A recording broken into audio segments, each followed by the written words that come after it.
super excited to be here today. Sorry for the technical difficulties at the start, but let me just clear one thing before I get started. Do you want me to give you a little intro first? Oh, sure, Tim, that would be fabulous. Shall I do that? Just while you're orienting. just while we're having fun. Right, trying to. There we go. Right. Okay. Thanks, Tim. Here we go. Right. Hi, everyone. Welcome to the next session, which is all about XR Supergirls, and we have Maya Bartolf with us here today. She is the Program Development and Community Engagement Officer for XR Marin. Actually, I'm not going to say too much because I know that Maya wants to say a little bit about herself and what she does. So all I'm going to say is welcome to the session. This is part of the diversity track, and I co-host this session with Anna, who'll be with us shortly. And well, Maya, over to you. I don't think there's any more I can say. Oh, well, great. Thanks for that awesome introduction. I'm super excited to be here today with my avatar to share with you our new program, XR Supergirls at XR Marin. And it's a program to encourage girls and young women to pursue the awesome potential, science, engineering, technology, and math, otherwise known as STEM, through the awesome potential of XR. And before I get into that, Tim actually asked me to share a little bit about my journey to XR and how I became an XR Supergirl. So I think we're moving through the slides too quickly. Is there a way to go back? Tim? Yeah, perfect. What I'll do, Maya, I will control the slides for you. So when you want the next slide, just say next slide and I'll move it on for you. Perfect. So anyway, so about a year and a half ago, I attended an XR Supergirl event where I put on the goggles, and immediately I impulsively shouted out, "Oh my God, this is the future!" And shortly after that, I accepted my position in community engagement at XR Marin. And in that moment of putting on the goggles, I really felt the power and the potential for the VR platform. And it brought me back to my first role in tech, and that was as an undergraduate student, art history student at USC, where I needed to help pay for tuition, of course, and I took a job as a co-op intern where I worked 20 hours a week to help IBM launch their first personal computer for consumers. And there I really felt, like I did with XR, sort of that future potential of the technology. And so from there, while there, I learned that business was sort of boring. Technology was super cool, but I still had a passion for art history. So fast forward a few semesters, and I began working at Hughes Aircraft Missile Systems, and this was to help fund my graduate studies in art history. And there I helped them develop databases and knowledge management systems to develop this engineering program to recruit top talent from engineers. And upon graduation from graduate school, I declined their offer to join their corporate staff and moved back to my alma mater as an arts curator to start an exhibits program there. But while I was there, I got to use my tech skills to do some really interesting things. And I think we can go back to the first slide still. To do some really interesting things, and I'm not sure why the slides are advanced. Do you guys see student academies up there? Okay, so anyway, so while I was there, I worked with interdisciplinary research team with Apple developers to kind of create touchscreen technologies for preservation in rare books and manuscripts. From there, I met my husband. We moved up to the Bay Area during the dot-com boom. I started with the Asia Foundation. They, like everyone else in the universe, wanted to have a website on the internet. So they sent me straight to Stanford to learn how to implement and develop internet technologies for global organizations. And from there, I took a break to have kids, and if you know anything about children, it's not a break. But I took all that energy and experience and channeled it into my children, their schools, and their school districts to create some wonderful arts programs, and most recently bringing computer science to my son's high school, while also developing an enrichment program in video game development with mentors from 2K. So XR really seemed a natural fit for me. It was a synthesis of my interest in art and technology and communication. And this is exactly the stuff I think that will really engage and excite our girls. And so getting the word out about XR Marin was a super easy thing. XR Marin, and I'm going to share that with you now. So XR Marin is a program of Marin County Office of Education. It provides opportunities for students in education and innovation, and again, in virtual reality, augmented reality, and 360 video. We're located just north of the Golden Gate Bridge, and it's about 20 minutes north of San Francisco.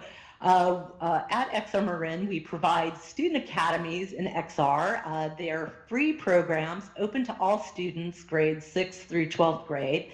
They're hosted mostly after school, on some breaks, and in the summer.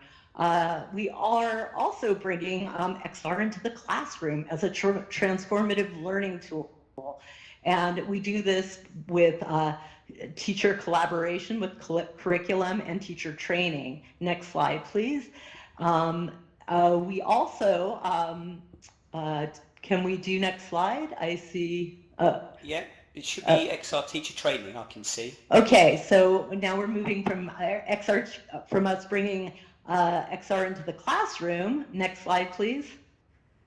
To bringing it or to hosting industry workshops. And we do a lot of industry workshops. You can find what we do on our internet page, but we host everything from VR in education to exploring climate science to exploring sectors in training in construction management and even medical technician practices. So next slide. My favorite thing to do at XR Marin is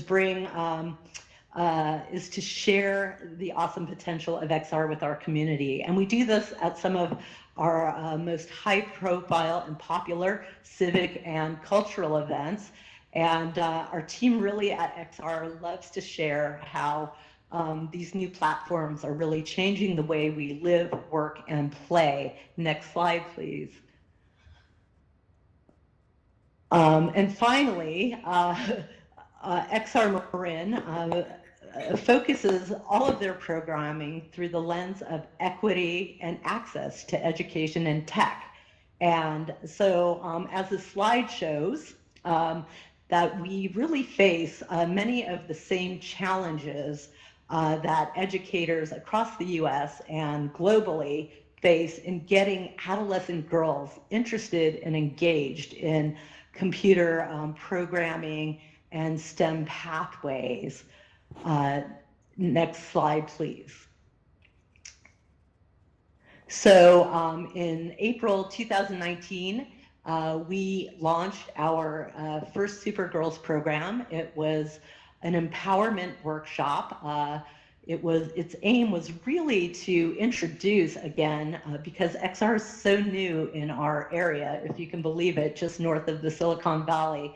So the aim was really to introduce our female students to XR, and so we created this event as a one-day workshop to introduce XR through demos, and then we had 3 keynote speakers who were women really leading the way in XR. We had Barbara DeHart, founder of Sama Learning, Susie Borders, a founder of Bad VR, and of course the amazing Sophia Batchelor, who then was a student at Berkeley and president of the VR in Berkeley Club. And after their keynotes, they were generous enough to lead small group mentoring sessions with our girls. And really,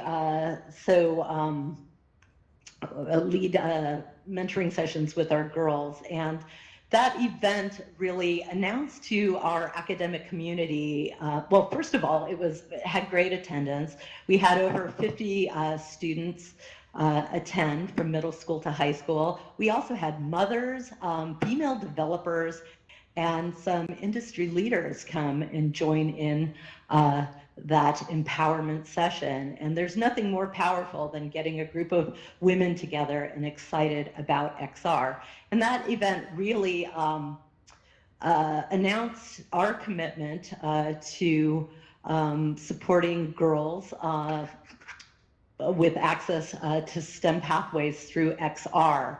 And so it was our natural next step to really see how we could attract these adolescent girls. And really, sixth graders are age 11 to 12. And as research all shows us, that's the starting point where girls really begin to lose interest.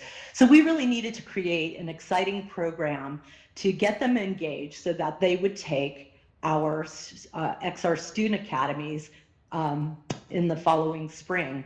So we masterminded an idea and we created our Friday meetups that were really geared towards and targeted for middle school girls with little or no experience in tech. And this was so that we were able to build their knowledge in fundamental tech skills like 3D modeling, so that they would have the confidence to not only enroll in our future student academies, but also have the confidence to pursue STEM. And how these meetups were designed was we really wanted to give these girls connect their creativity and their desire to like make change in the world and connect it to real world people and applications in VR, so that they could see like clear pathways to STEM through XR. So our first lesson, we really, as a group, defined an impact theme. In our first case, which we piloted last fall, it was around ocean science and climate change. And we introduced that idea through a VR experience called Immersive, which was created by the Hydros Group and led by the brilliant Dr. Erica Woolsey, who used her 360 captures to show not only the beauty of ocean science, but also the impacts of ocean acidification on our coral reefs. Lesson 2, we got the girls really engaged and hands-on. They could express their creativity through their models, so they developed all these cool little sea creatures. And we used blocks because it was an extremely easy way to introduce 3D modeling. And then the second part of the class, we took their tilt brush creations that they created in the first class and uploaded the sea creatures, and we got them collaborating together and designing this really powerful immersive experience. Next slide, please. So in lesson 3, it all came together. Next slide, please. It all came together where I think we need to go back one, Tim. Yeah, thanks. So it all, we're on lesson 3. That's my co-host. Oh, hi there. Hey, Anna. Hi, Anna. Hello, I accidentally came on stage, sorry. Oh, that's okay. So anyway, lesson 3 really tied up, I think you need to advance about 3 slides, Tim. Lesson 3 pulled together, our tilt brush painting project where they created this beautiful undersea world.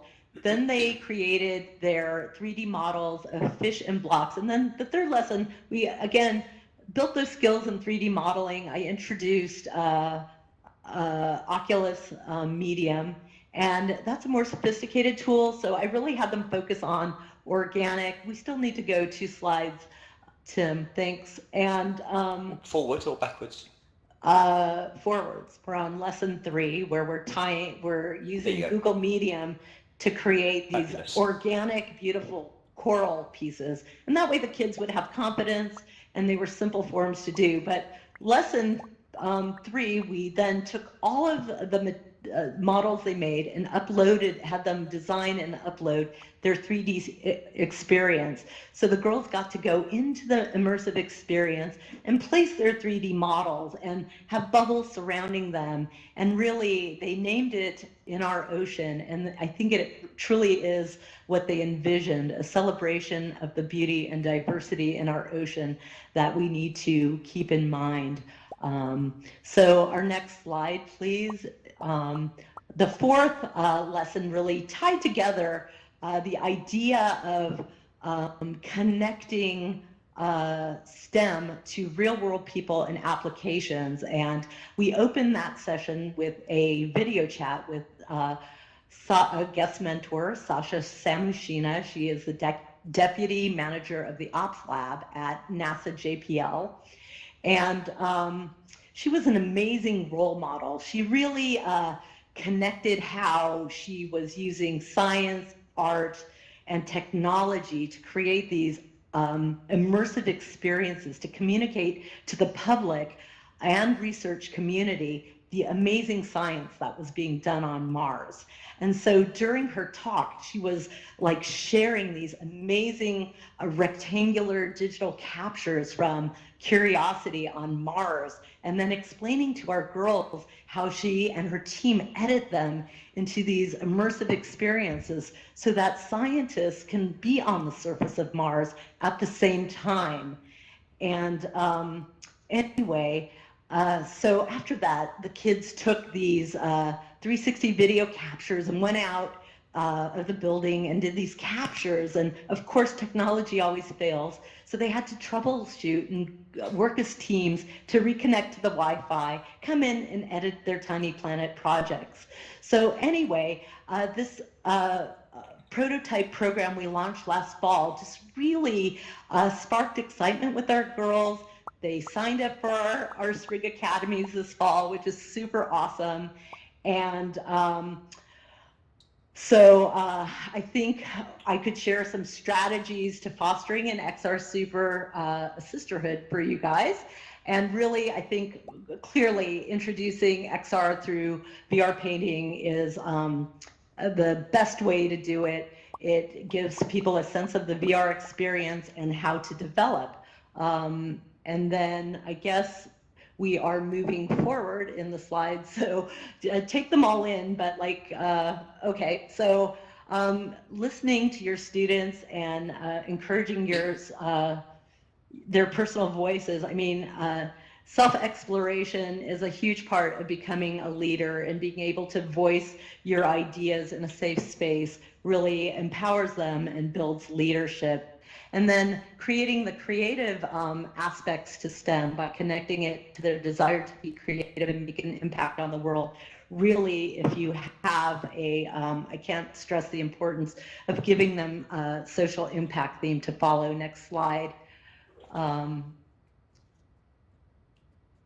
So again, going back to the safe space for expression and encourage a growth mindset, they really have to have an environment where they can take risks and learn through failure. And I think that's something that the girls, not only in our empowerment workshop, were really surprised to hear from their role models, but also in our meetups, that, you know, scientists don't have perfect careers. Science is iterative.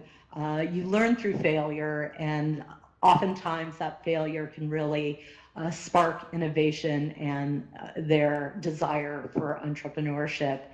And again, providing role models like we have throughout our program really connects the students to see women in roles so that they can see it, that they can do it. So our Supergirls programs have been really exciting. They are building our capacities for our female students in leadership, next slide, and also providing them, in the next slide, providing them, the skills to prepare them for 21st century careers, so they can be the scientists, thinkers, innovators, and leaders of the future.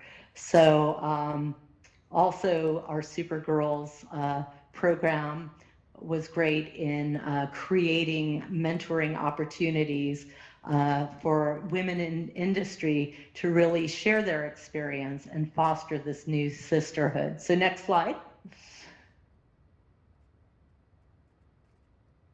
And so there's one of our mentors, a volunteer who came in through the Big Brother and Sisters program to help support girls in XR. So our next slide, please, is really our concluding slide. I mean, I really want to thank you for this opportunity to share our program and share how we are encouraging girls to engage in STEM through the awesome potential of XR. And I hope that you will join us in growing your own XR sisterhood. Thanks so much.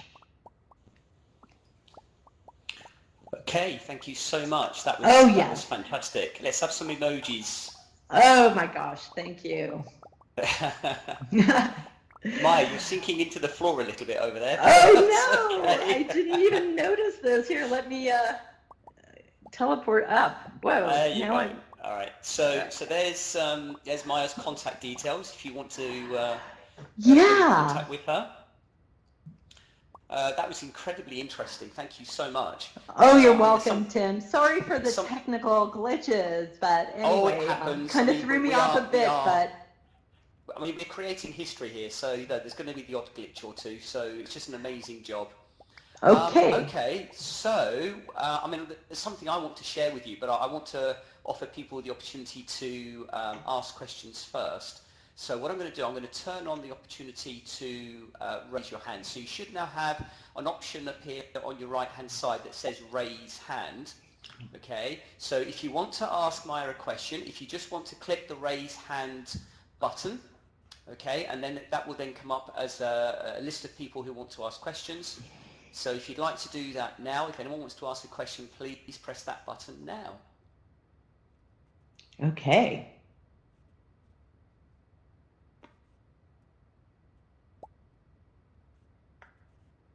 Anybody want to ask a question? No? While you're thinking of a question you'd like to ask, I'd like to share something with you, not just with Maya, but with everybody. Just some research that I did about 4 or 5 years ago now.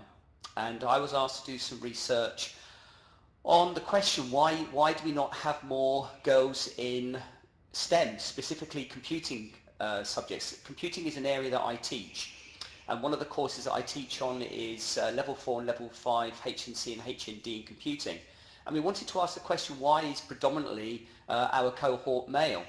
And I did a bit of research over about 18 months.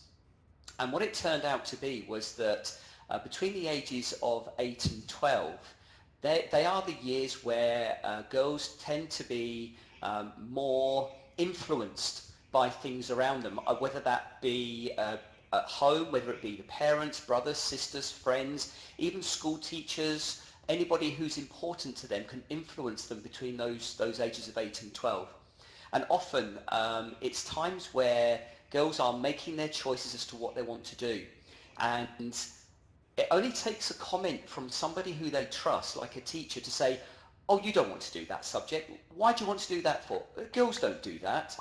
And unfortunately, that happens an awful lot. And we were finding more and more from people we interviewed that they had been influenced in some way by somebody who was important and close to them, who clearly hadn't listened to what they wanted to do. And we then started asking the question, well, okay, well, what can we do about that? What are the ways that we can then turn that around and say to the girls in the community, look, you can do this. This is an amazing thing. And one of the things that we felt was that the use of role models where female engineers who had gone into positions in major corporations like IBM, like Microsoft and other organizations were actually able to share their experiences and say, look, and it's very much what Maya is saying, your catchline is so true. If she can do it, so can I.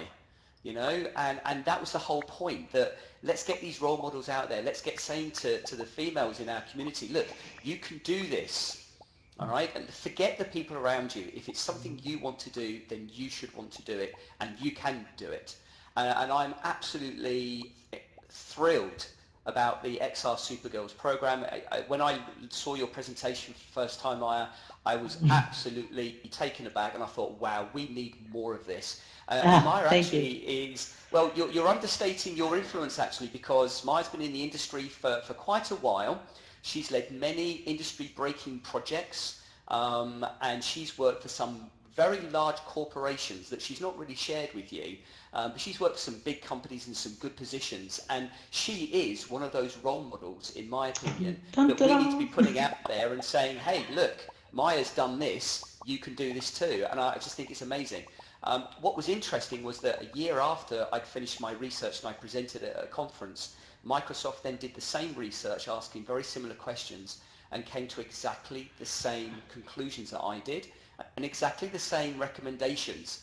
Now, I'm not going to sue them for plagiarism, but, but I'm very glad that a company like Microsoft were putting out that message and saying, look, we need to do something about this. Girls, we need you in our industry. Please join us. And that's really what we're trying to say to everybody today.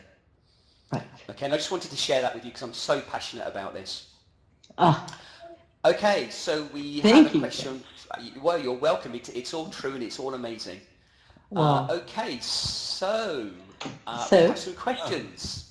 So Panos, you're first up. What's your question, please? Okay.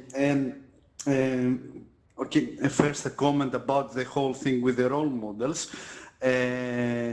Yes, I totally agree, role models help, but if you have already been through all this primary and secondary education, then it's too late, because I think there are some societal norms that force female students to focus on literature, letters, etc., because maths are too hard, etc.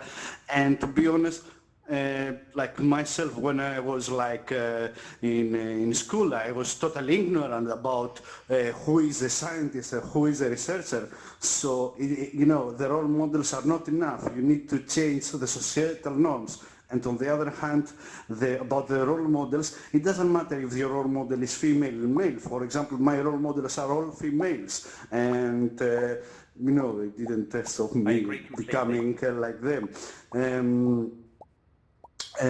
Anyhow, and my question is, like in psychology now, the whole discipline evolves. And the thing is that my female colleagues, the majority of them, they are quite reluctant in like adopting programming in their research, etc. Sorry if I have missed like the first slides of your presentation, but have you tried something like that for, especially for programming?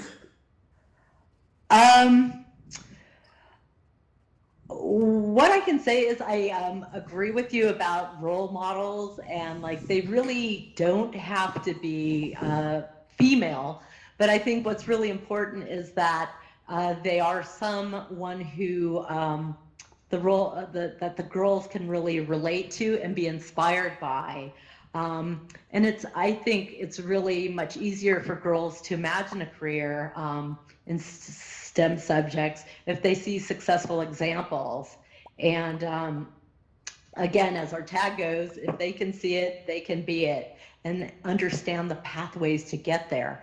So I think that's really the value of bringing them in is, I know early in my career when I saw the personal computer, I thought, wow, this is an amazing thing. It's super cool. Technology is great.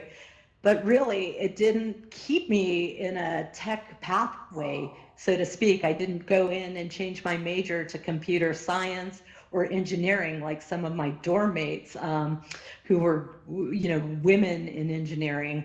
But it was something, a skill that, like, when I can look back as now an XR Supergirl, I could see that experience in tech, and specifically with IBM, helped really to open the doors for me, to give me that economic mobility and to allow me to curate a career that maybe, wasn't a straight ladder, but it was more of a jungle gym. But really, that base in technology fueled my career. And again, 20 years after raising my students, my sons as a stay-at-home mom, I'm diving deep into XR. So I think if girls can really see these examples and we can provide programming that connects the role models to hands-on activities and learning experiences, then I think we'll have more success in engaging girls not only in STEM, but also in computer science. So absolutely. I hope that Banos. answers Thank your you. question. Lovely. Thank you, Banos. Good question. Thank you, Maya. Yeah. Is that okay, Banos? Or...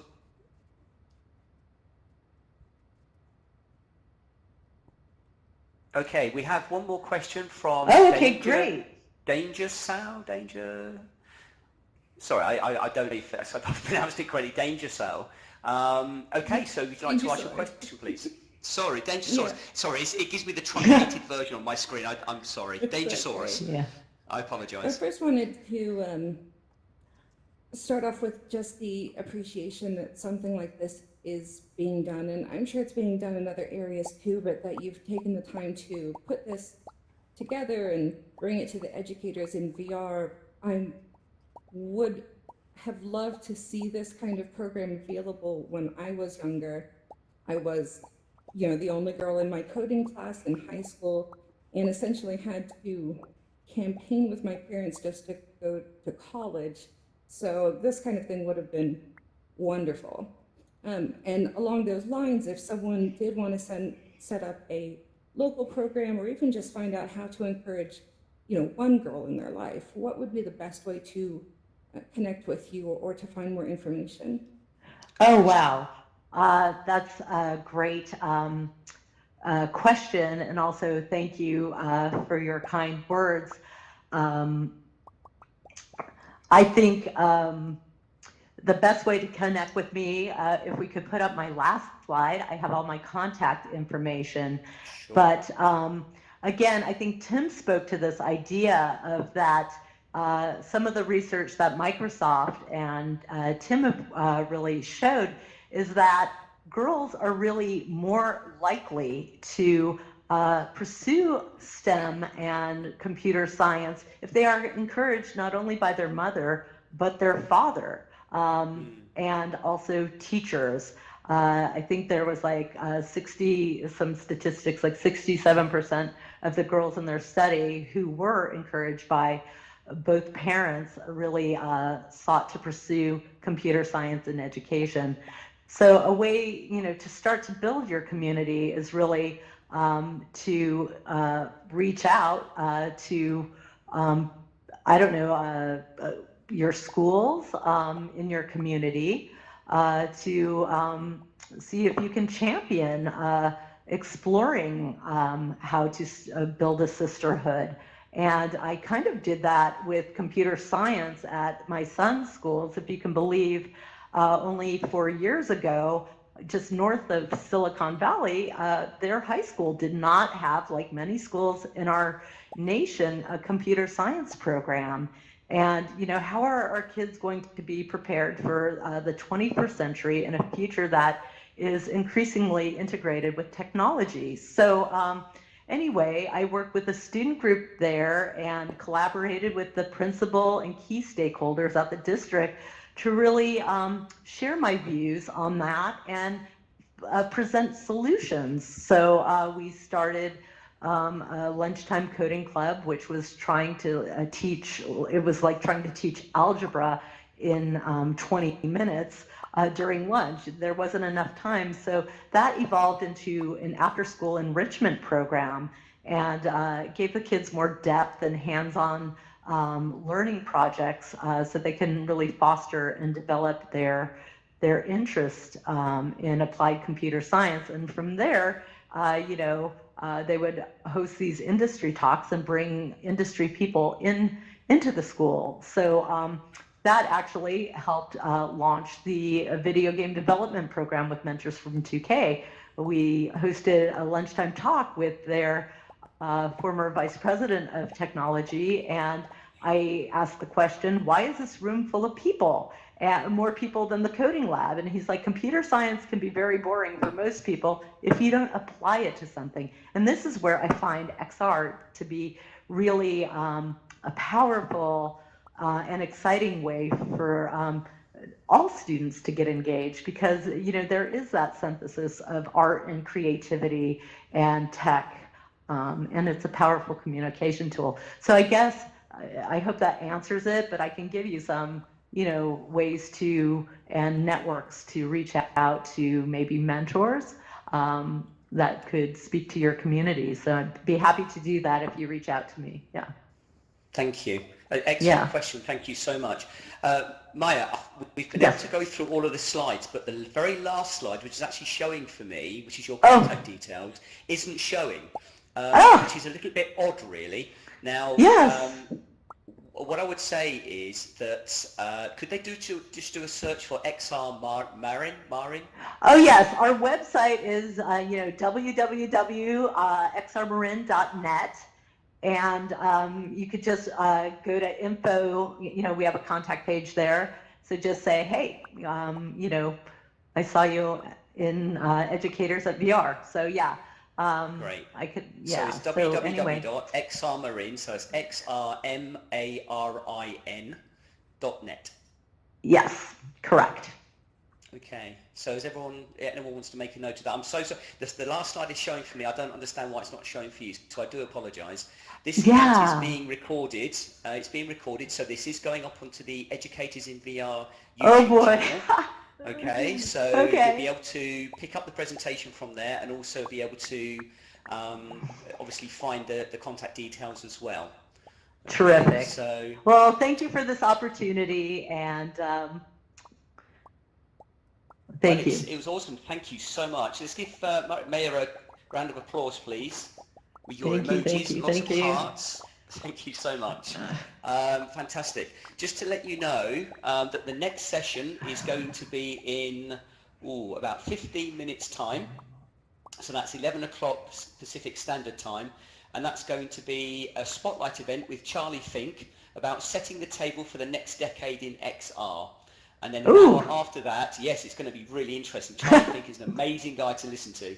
And then after that, we've got a couple of training sessions. All of this is in AltSpace VR, all about training requirements into immersive experience, and also virtual reality for paramedic education.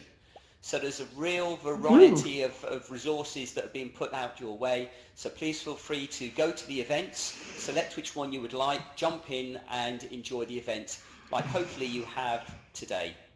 So again, thank you so much, Maya. That's a very, very interesting talk, and it's something very close to my heart. So, it's been tremendous. Thank you. Okay.